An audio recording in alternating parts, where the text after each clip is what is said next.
વડનગર સિવિલના અધિક્ષક પર લાંચના આરોપથી ખળભળાટ. વડનગર સિવિલના અધિક્ષક હર્ષિત પટેલ પર લાંચનો આરોપ. કોન્ટ્રાક્ટ પરની ગાડીનું બિલ મંજૂર કરાવવા 20,000ની લાંચનો આરોપ. મહેસાણા એસીબીએ છટકું ગોઠવી કોન્ટ્રાક્ટરને પકડી પાડ્યો છે. તો વડનગર સિવિલના અધિક્ષક છે જેના પર લાંચના આરોપથી ખળભળાટ. સંવાદદાતા હારૂન નાગોરી જોડાયા છે. જી હારૂન, શું વધુ વિગત? વડનગર સિવિલ જિલ્લા સુપ્રિન્ટેન્ડન્ટ લાંચ લેતા ઝડપાયા છે. હર્ષિત પટેલ નામના લાંચ લેતા ઝડપાયા છે. કોન્ટ્રાક્ટરથી ગાડીનું બિલ મંજૂર કરવા માટે લાંચ માંગી હતી. ત્યારબાદ મહેસાણા એસીબીને જાણ કરવામાં આવી હતી. જોકે મહેસાણા એસીબી છટકું ગોઠવીને જે આ લાંચિયા અધિકારી છે તેની ધરપકડ કરી છે.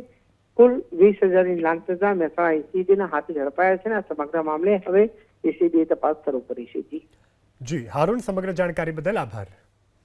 વડનગર સિવિલના અધિક્ષક પર લાંચના આરોપથી ખળભળાટ. વડનગર સિવિલના અધિક્ષક હર્ષિત પટેલ પર લાંચનો આરોપ. કોન્ટ્રાક્ટ પરની ગાડીનું બિલ મંજૂર કરાવવા 20,000ની લાંચનો આરોપ.